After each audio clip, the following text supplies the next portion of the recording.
In this Warframe guide, I'm gonna show you the worst modding mistakes that people constantly make, effectively destroying their damage output. In fact, you might even be able to deal multiple times your current damage if you manage to avoid these mistakes, which of course we're also gonna talk about. As always, massive 10 of love goes out to all my generous channel members who help me keep the lights on. And with that being said, let's jump right into it.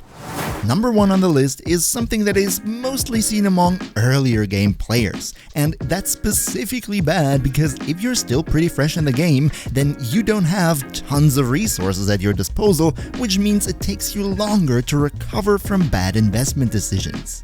And one of these decisions would be maxing out level 10 mods too early. As you probably know, maxing out mods takes a lot of endo and credits, resources that you won't really have in abundance until very late in the game. The big problem here is that if you upgrade mods, for every level that you increase the current mod, the costs for the next level will double, leading to an exponential increase in upgrade costs. And while that's certainly no problem for mods that only go to level 3 or 5, when you try to improve a mod that goes all the way up to level 10, the costs will skyrocket really quickly, ending up at over 30,000 endo and 1 million credits for maxing out only one level 10 gold mod. So only max out these level 10 mods if you have tons of endo in the bank anyway, and if you don't, then first try to upgrade your big mods partially and wait until you have the resources to fully max them out. This works really well because of one simple mechanic. When upgrading mods, the strength of a mod increases linearly at the same rate from level to level. For example, Serration always gains another 15% damage per level. However, as we just saw, the costs per level double every time, leading to an exponential cost increase. So when we're looking at the graph, there is a spot where the costs start outweighing the benefit. And this sweet spot would be around mod level 7 to 8. So if you only upgrade your level 10 mods until there, you save tons of endo while still getting your mod up to decent strength. And once you have all the endo in the world in the future, then you can go and max them out for real. Oh, and while you're down there giving the video a like so the algorithm gods don't hate me, thanks for that by the way, let's get to some of the most prominent damage killers in the game. And that would be putting viral on your main weapon. This one happens all the time everywhere, and I see it in the comments on a daily basis. And to be fair, I totally get it. The viral status effect is not only super busted, but of course it's also convenient to put it on your main weapon so you avoid having to switch them. And most importantly, it also works surprisingly well until pretty high levels. So what's the problem then, you might ask? Well, once you get in the steel path, you'll start noticing that your damage doesn't really keep up anymore if you mod your weapons this way. Why is this? Well, pretty simple. While viral has a super great status effect, making the enemy more vulnerable to your damage, the actual damage bonus that the element itself gets only applies to unarmored Grineer and Corpus Flesh, so in practice, not at all. So if you were to instead go and use an element that gets an actual damage bonus against the enemy faction that you're facing, and then maybe bring a Panzerwelpefeile for the viral application in addition, this would massively increase your overall damage dealt. So yeah, allow your main weapon to get all the damage bonuses it can get and outsource your viral application to maybe your companion or a primer weapon so that the viral is separated from the element that actually does the damage. Damage that might be way higher on paper than in actual practice, which leads us fittingly to the next big mistakes that I constantly see when modding in Warframe, and that would be focusing only on paper DPS. What is paper DPS? Well, it's actually pretty simple. Paper DPS is the big flashy damage number in your weapon statistics. And I agree, most of the time, making that as big as possible is the way to go. But here's the thing, don't just look at the numbers. When modding, also always think about how your entire loadout will actually perform in practice. Let me give you an example. Let's imagine you got a super strong ribbon for your favorite weapon in the game. That ribbon gives you plus 325% damage at the cost of reducing your ammo maximum by 90%. You're of course completely amazed by the thick damage buff, and you think to yourself, well, I can actually deal with the ammo reduction, I just bring a carrier instead who, with his ammo mutation skill, can simply supply me even with low ammo count. A reasonable decision, you might agree. And on paper, it looks really good. The damage number is way higher now. But here's the catch. When you run Carrier as your companion, you now cannot bring a Panzerwölfe anymore to stack viral effects on all the enemies in the room.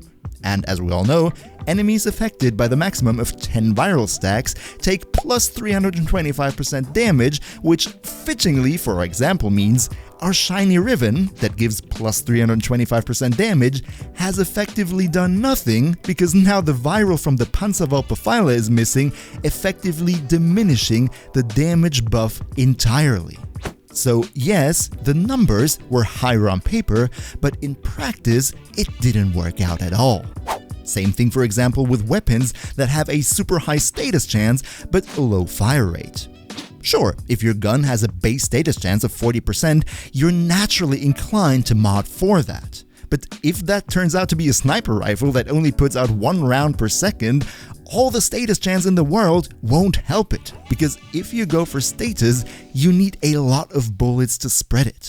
So, long story short, when modding your loadout, you do so to optimize your in-mission performance. So also go and mod for that, and not just for your paper damage.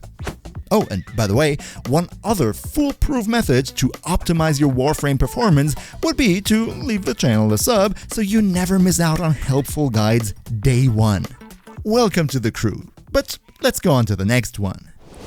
The next critical modding mistake that many people make kinda ties into the whole paper damage thing too, and that would be ignoring faction damage mods. See, there are a lot of bad things in the world. War, famine, pineapple on pizza, but believe me, there's a special place in hell for everyone who is too lazy to use damage to faction mods in Warframe. But jokes aside, I get it. Having to swap out a mod every time you face off against a different enemy faction is naturally annoying. And if you get by without it, then sure, by all means, leave it out if you want, because it's your build and you do you. But in my opinion, faction damage is still criminally underrated and should be in every single weapon build. You might think, why? It's just 55% more damage. Or can't I just rather use vigilante armaments for plus 60% multi-shot? Isn't that kind of the same? Well, no to both of that. And here's why. Plus damage to faction is not the same as normal plus damage. A plus 55% primed Bane mod does not increase your serration from 165% to 220, because what it really does is, and please forgive my very simple description here, it takes the final damage that your weapon would deal after all the other mods are applied, and then it adds its bonus on top of that. That's why only one Prime Bane mod can basically take your weapon from dealing 10,000 damage all the way up to 15. And that's insane. Vigilante armaments instead would not even get close to that. And this very scenario was already a perfect example for our final mistake, and that would be diminishing returns. To put it very simple, diminishing returns means that ideally, you don't want to use more than one mod that gives you the same type of damage increase in your build. And you were already wondering what the thumbnail means. But why is this? To explain it properly, unfortunately, I can't avoid some basic math entirely. But I promise you, we're gonna go over it step by step in an easy to understand way, and believe me, if you get this, you're already smarter than 90% of all the other Tenno out there. So, let's go. Warframe, in its weapon modding, has different types of damage increase. You have your base damage mods, serration, heavy caliber, then you have elemental damage, crit, multi-shot, and as we previously saw, damage to faction. When you mod, the different types of damage increase are all multiplied with each other. So, for example, your weapon's base damage is multiplied with your base damage bonus from Serration, and then the result from that is taken as the new damage number, and then your elemental damage is multiplied on top of that, and so on and so forth. So the different types of damage buffs are multiplicative to one another. However, if you add 2 or more mods of the same type, like Serration and Heavy Caliber, what the game does is it first adds the values of all these mods together, they're additive, and this sum then is used in the multiplicative damage calculation for the specific damage type. Mathematically speaking, multiplying different numbers usually gives out a higher result than just adding them. And what that now means for us is, if you leave out one type of damage increase entirely and therefore add multiple mods of the same type, you give up on one multiplicative element in the formula just to have another element be a bit bigger. And in almost every case, that's a bad deal. Of course, we could now also go and make an example calculation for the previous example with the Vigilante armaments instead of the Prime Bane mod, but I think you get the point. If you use multiple mods of the same type, then only do so after you have at least one mod of every different type of damage buff present in your build already.